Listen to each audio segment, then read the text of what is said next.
you were introduced to the terms matter and energy, and it's important for you to be able to both define it and give examples of each of these words. So first of all, matter, as you know, is anything you can see around you and the things that you can't see. So for example, air would be matter. And we don't always think of it that way because we can't tell that it has mass, except when we have weather events. So when the wind is blowing, then you can actually feel the effect of the molecules of air pushing against you. Energy is defined as the ability to do work or the capacity to do work. And this is very much a physics definition. So those of you who've taken physics will remember that work is equal to the force times the distance over which that force is applied. Your book mentions this, and then we really don't talk about work again very much for the rest of this chapter.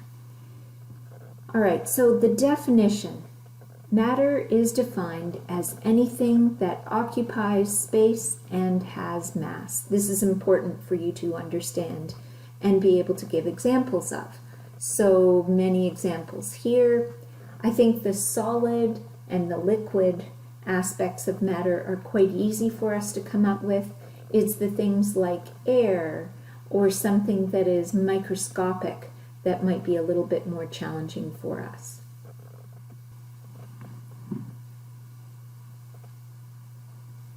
This chart is really important for you to understand as well.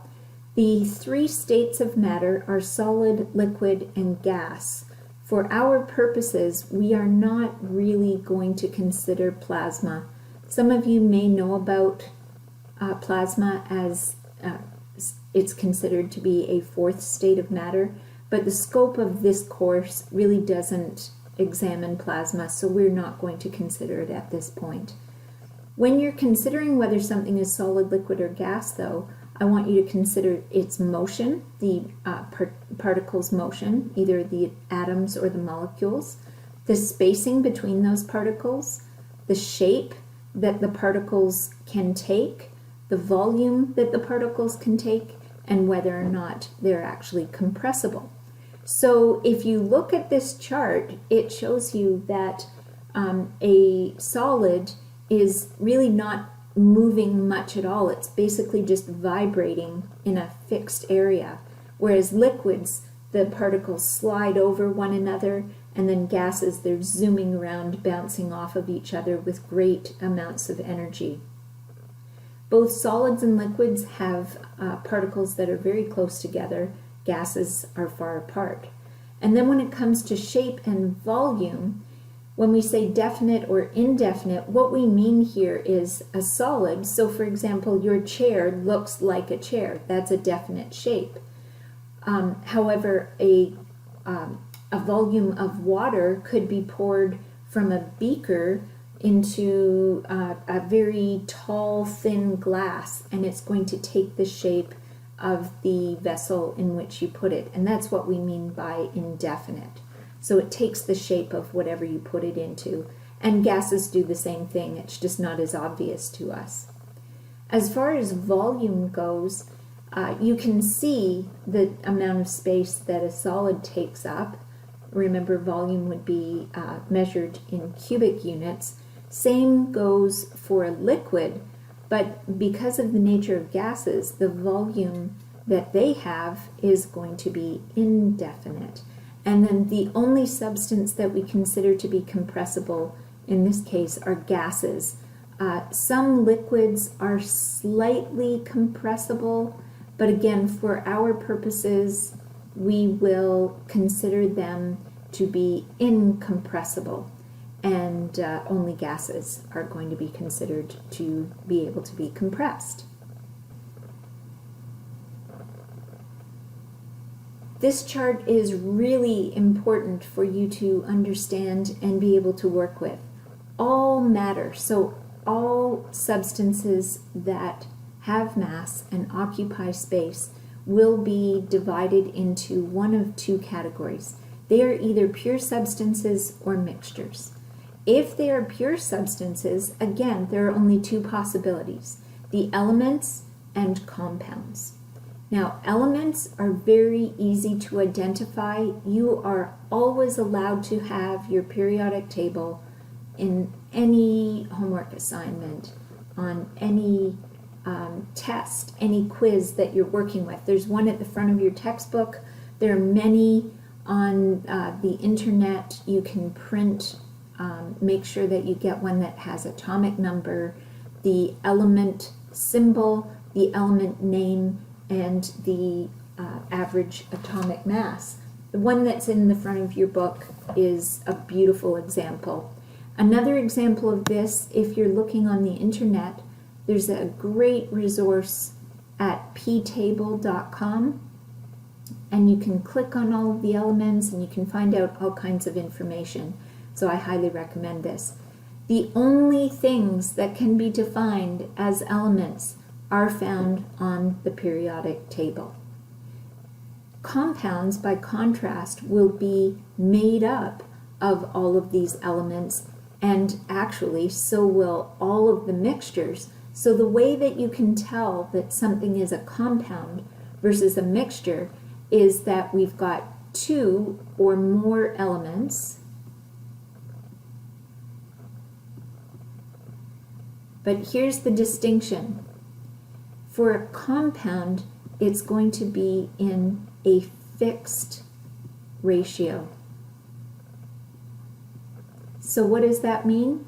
It means that the only thing that is water would be H2O.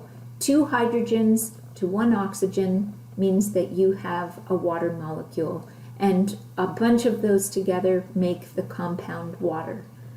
This substance that you see here, I believe that was a sucrose or a glucose molecule that they were showing you. I think it's sucrose, actually. All right, and then let's go over to the mixtures. When we talk about mixtures, they are still made up ultimately of elements, and there are 2 or more elements that are mixed together, but the ratios are not fixed. So the recipe is changeable. So the ratio not fixed. So a really good example of this is if you like sugar in your tea, and that's what they're showing here. So they've got some water molecules, this one's water, and then they've added sucrose to this cup of tea, and then this will be the tannins from the tea itself. If you like tea that is sweetened, some people will like more sugar, some people like less sugar, but it's still sweetened tea, and so that is a mixture. Now, homogeneous versus heterogeneous. If you have a homogeneous mixture, you will only see one phase or one color. Okay, you can't tell the parts. A heterogeneous mixture, you will be able to see the parts. So you'll have 2 or more phases, and you could probably separate those things based on their phases. So oil and water is a good example. The oil floats on top of the water. Another good example of a heterogeneous mixture would be pizza, because you can see the pepperoni, you can see the cheese, you can see the other things that you add to the pizza. So do some practice making sure that you understand how to categorize matter. That's an important thing to learn here.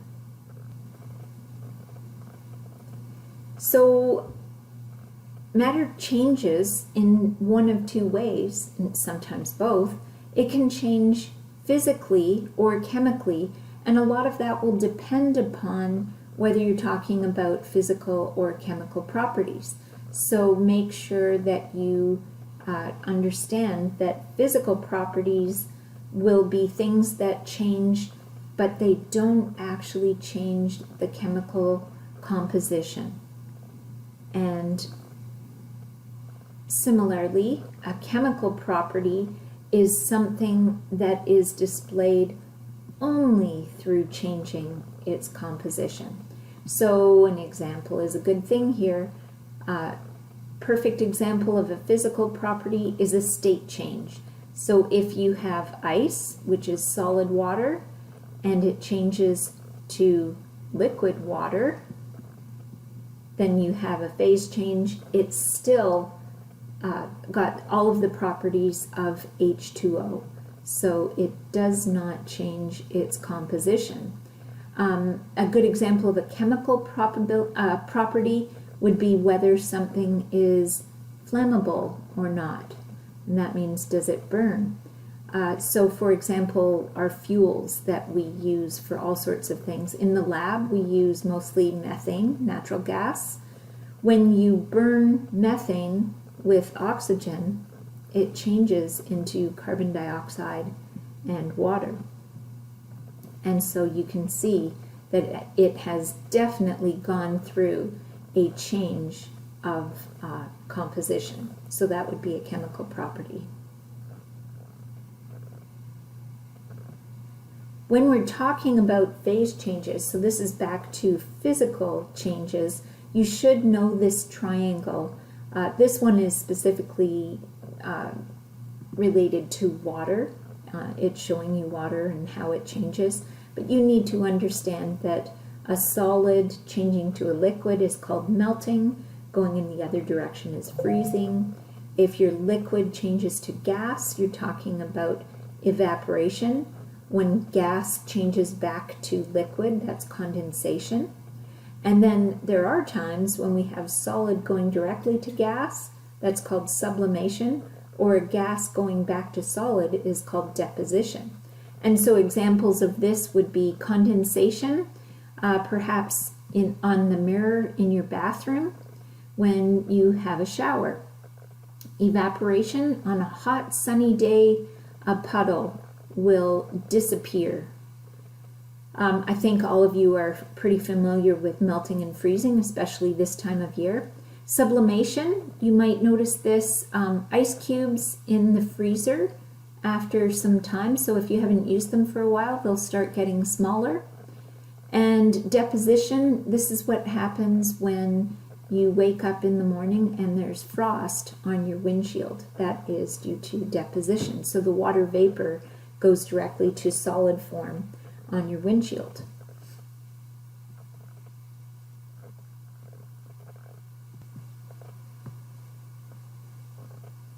The next big idea is the idea of conservation of mass. So this is a law in the physical world, and that is that matter is neither created nor destroyed in a chemical reaction.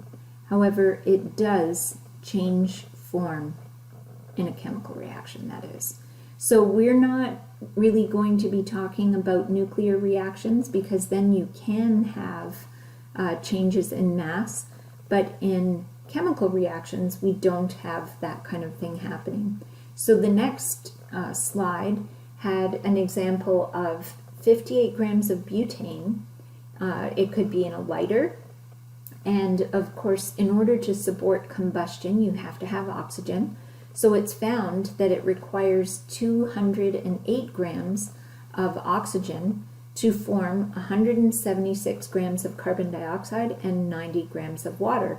So you can see that 58 plus 208 gives you 266 grams, and at the end of the chemical reaction you still have 266 grams. Now this is idealized. In the lab we will find that we don't always get everything at the end, but it's not because we've lost mass, it's because we might not have a complete reaction, which is a totally different situation. The law of conservation of mass is often referred to together with the law of conservation of energy, because for both matter and energy, they are not created nor destroyed. So energy can't be created or destroyed.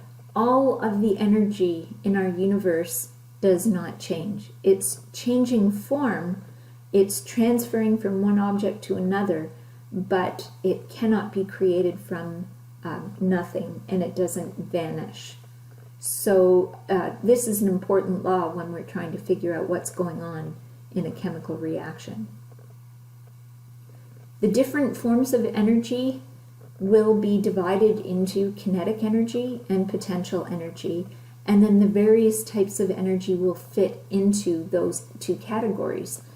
Chemical energy, which is one of the ones that we are most interested in the study of chemistry, is a type of potential energy, and that potential energy is stored within the bonds between the particles that make up the various substances that are involved. When we have chemical reactions, we're changing the potential energy in such a way that we have a transfer of thermal energy, and when that happens, it transfers as heat. My cat's here to say hello, so hang on a minute.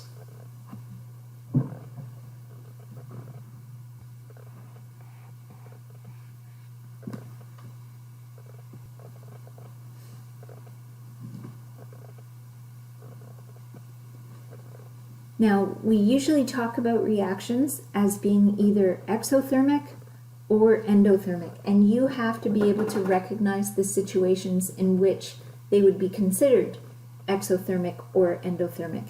If you've studied biology already, then you may have talked about exothermic reactions as exergonic and endothermic reactions as endergonic.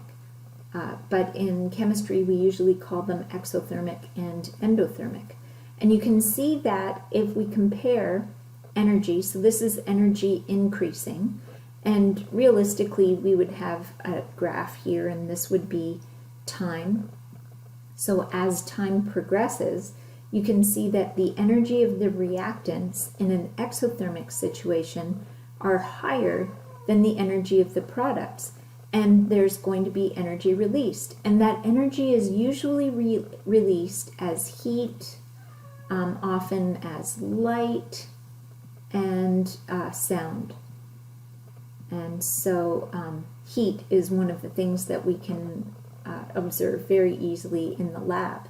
Now, in reality, this is what we usually see. We have to add some energy before the reaction will actually go, and this bit of added energy is what we call activation energy, otherwise known as EA. Endothermic reactions are the opposite. So you can see that the reactants start with lower potential energy, and if we were measuring over time, so let's put arrows on both of these, then at the end of the chemical reaction, the products actually have more energy. So there's energy being absorbed from the surroundings. And so this means that you'll have a drop in temperature in the surrounding vessel. And so again, we need to put in some energy, the activation energy, to get the reaction to go. And once again, activation energy is just this part, the part that is above the graph where it shows where the energy is absorbed. So that's an important point to recognize as well.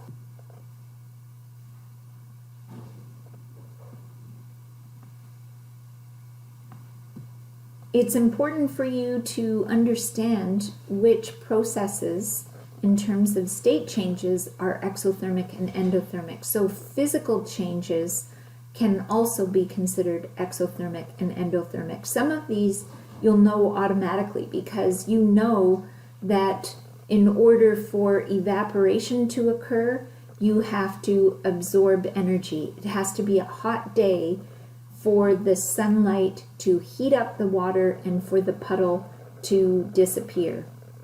You also know that you usually have to increase the temperature in order to get something to melt. Sublimation, you might not realize. So energy has to be absorbed in order for sublimation to occur. The converse is true when we're talking about exothermic processes. So condensation, when you're having that hot shower and the water vapor changes to liquid and runs all over your mirror and steams it up, that's an exothermic process, so there's actually energy released to your bathroom. Freezing is an exothermic process, so if you've ever noticed on a really kind of calm day and it starts snowing, and you go outside, it actually feels a little bit warmer because some energy is released when that liquid water changes to solid. And then deposition, you're going to have to memorize that one. So we've got all kinds of examples here, so make sure that you understand those. The last thing I want to talk about is the concept of heat and temperature. So I think all of you are pretty familiar with temperature because we measure it. We talk about temperature almost daily when we want to know what the weather is like outside. Temperature really is a measure of thermal energy. So thermal energy comes from the movement of the particles that make up a substance. And so when we measure temperature and we try to increase it, what we're doing is we're transferring thermal energy, and that is in the form of heat. So heat is a type of energy. Temperature is a measure of the thermal energy of a particular substance. So don't get those terms mixed up. You can't really use them interchangeably. The last part that I want to talk about, we don't usually use Fahrenheit much in Canada. You may be aware of Fahrenheit depending on where your original education was, but I mostly just talk about Celsius and Kelvin, so I don't expect you to know this formula. I do expect you to know this formula. And you'll notice when you're doing the problems that although it says that the temperature in Kelvin is equal to the temperature in degrees Celsius plus 273.15, the 0.15 is usually dropped. And we do that in Chemistry 12 as well. So if you notice that the answers just have, so if you had 30 degrees Celsius and they want you to figure out what that temperature would be in Kelvin, then you would have 303 Kelvin. And notice that there's no degrees placed before or after Kelvin. It's just called Kelvin. All right, hope that helps, and remember to do your quizzes. Very few of you are actually commenting on the threads in the discussion board, and that will affect your marks, so make sure you get with the program.